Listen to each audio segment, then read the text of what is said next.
है तो उस यंत्र द्वारा कितना न्यूनतम मापा जा सकता है। ठीक है, उस यंत्र द्वारा कितना न्यूनतम मान को मापा जा सकता है, उसे उसका यानी उसे उस यंत्र का अल्पतमांक कहते हैं। ठीक है, समझ में आई डिफिनेशन? नहीं आई? चलिए, जैसे मान लीजिए आप स्केल लेते हो, ठीक है, स्केल से नापते हो, तो स्केल में क्या होता है कि आपसे कहा जाए कि 2.5 सेंटीमीटर की लाइन खींचे, तो आप खींचोगे 2.5 सेंटीमीटर। ठीक है, आपसे कहा जाए 2.57 सेंटीमीटर की लाइन खींचे, तो आप स्केल से 2.57 सेंटीमीटर की लाइन ड्रॉ नहीं कर सकते।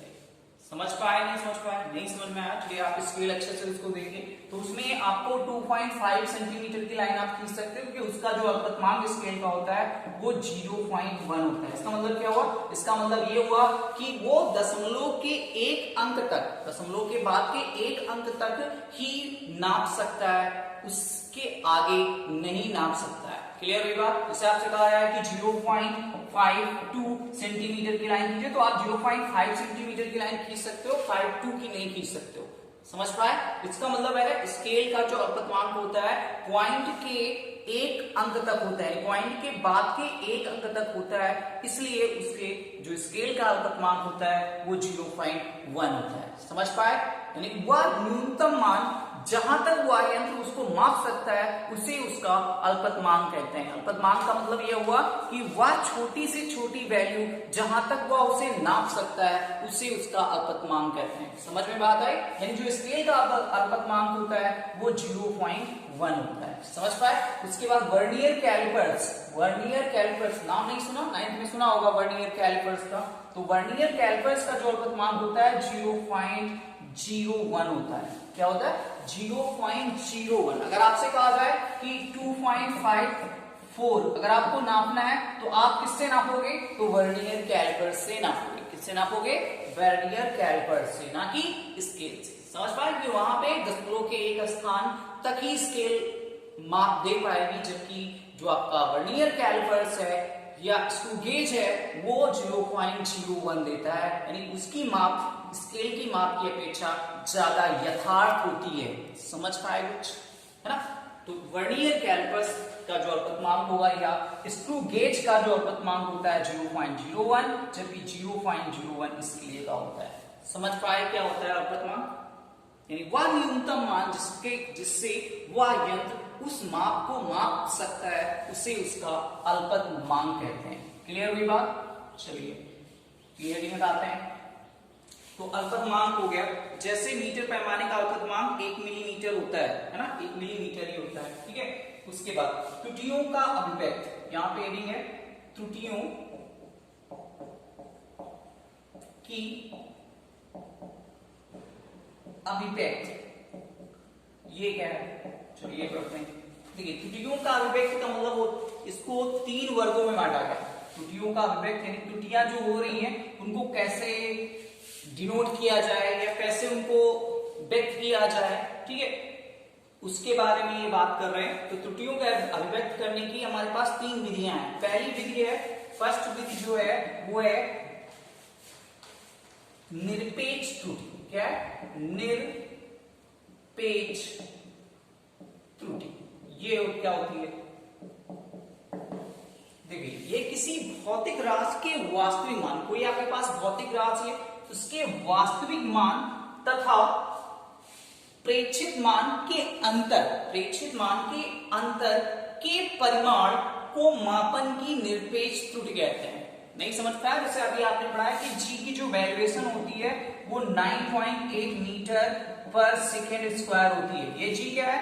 द्वितीय त्वरण है ना? द्वितीय त्वरण की वैल्यूएशन पृथ्वी पर लगभग यही पाई जाती है, 9.8 मीटर पर सेकेंड। हालांकि पृथ्वी के अगर आप अलग अलग स्थानों पे जाएंगे तो उसकी वैल्यू चेंज होती रहती है, लेकिन जो एक परिमाणिक मान है वो 9.8 मीटर पर सेकेंड स्क्वायर है ना? आपने मान लीजिए मापा, जी की वैल्यूएशन आपने मापी, तो जी की वैल्यूएशन आपकी आती है 9.7 मीटर पर सेकेंड स्क्वायर। आपने मापा, ठीक है, ये मान लिया आपने। तो आपने 2 मान हुए, ये उसका वास्तविक मान है और ये क्या है? प्रेक्षित मान। जो आपने प्रेक्षण किया उस मान को निकाला तो 9.7 मीटर पर सेकेंड स्क्वायर आया। क्लियर हुआ? ठीक है, तो ये आपका प्रेक्षित मान हो गया और ये क्या हो गया? वास्तविक मान। अब वास्तविक मान तथा प्रेक्षित मान के अंतर निकालते हैं तो g बराबर क्या आएगा, g बराबर आएगा 0.1 मीटर पर सेकेंड। ये आपका क्या हुआ, परिमाण आया, ये अंतर आया आपका, ठीक है, अंतर, ये क्या आया आपका अंतर आया। इस मान को हम निरपेक्ष त्रुटि कहते हैं। हमारी जो त्रुटि हुई वो कितनी हुई, 0.1 मीटर पर सेकेंड स्क्वायर, यानी ये जो होती है त्रुटि वो हमारी निरपेक्ष त्रुटि होती है। क्या हुई, निरपेक्ष त्रुटि, यानी किसी भौतिक राशि के वास्तविक मान तथा प्रेक्षित मान के अंतर के परिमाण को निरपेक्ष त्रुटि कहते हैं। यानी जो भी वैल्यूएशन निकल के आ रही है वो वैल्यू निरपेक्ष त्रुटि कहलाती है। क्या कहलाती है, निरपेक्ष त्रुटि।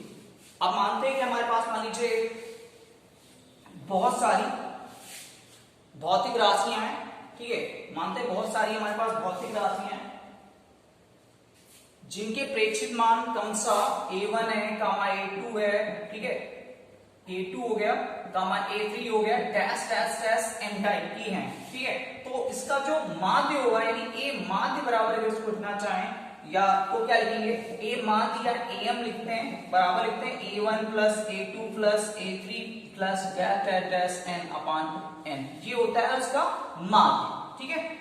निरपेक्ष त्रुटियां क्या होती हैं, चलिए निरपेक्ष त्रुटियां अगर लिखना चाहें तो क्या लिखेंगे, तो लिखेंगे डेल्टा a1, इसमें एक त्रुटि कितनी हुई, तो डेल्टा a1 माड डेल्टा a1 क्या लिखेंगे, am माइनस a1। ये am क्या है, am का मतलब होता है कि जो वैल्यूएशन इसकी निकल के आई है, माध्य निकल के आया है, उसको पहले से घटाएंगे, तो घटाने पे जितना वैल्यूएशन आएगी वो क्या होगा, वो होगा प्रेक्षित मापों की निरपेक्ष त्रुटियां। इसी तरह हम लिखना चाहें तो लिख सकते हैं डेल्टा a2 लिख सकते हैं, है ना, बराबर होगा डेल्टा am माइनस a2 के होगा।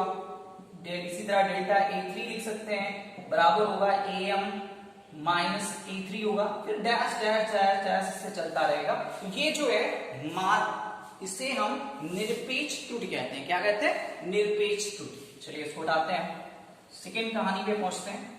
सेकेंड कहानी जो है इसकी वो है माध्य निरपेक्ष। अब देखिए नंबर सेकेंड ऐड होता है माध्य, क्या होता है, माध्य निरपेक्ष त्रुटि। अब आपको यहाँ पे फिर से सही समझना है, माध्य का मतलब होता है जितने भी अंक दिए हो या जितनी भी हमें भौतिक राशियां दी हो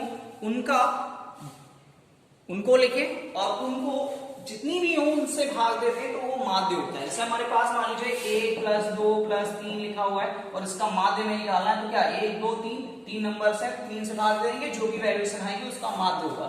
यही तो बात हो रही है, ठीक है। चलिए अब माध्य निरपेक्ष त्रुटि आप पढ़ चुके हो, है, जो भी त्रुटि आ रही है, निरपेक्ष त्रुटि जो भी आ रही है उसका हम जो माध्य निकालेंगे, माध्य निकलने के बाद जो कुछ भी आएगा उसे हम कहेंगे माध्य निरपेक्ष त्रुटि। क्या कहेंगे, माध्य निरपेक्ष त्रुटि। जैसा अभी हमने लिखा था कि डेल्टा a1 निकाल के ला रहे the value, plus delta a2 निकाल के ला रहे थे, प्लस डेल्टा माड डेल्टा a3 निकाल के ला रहे हैं, प्लस डैश डैश डैश।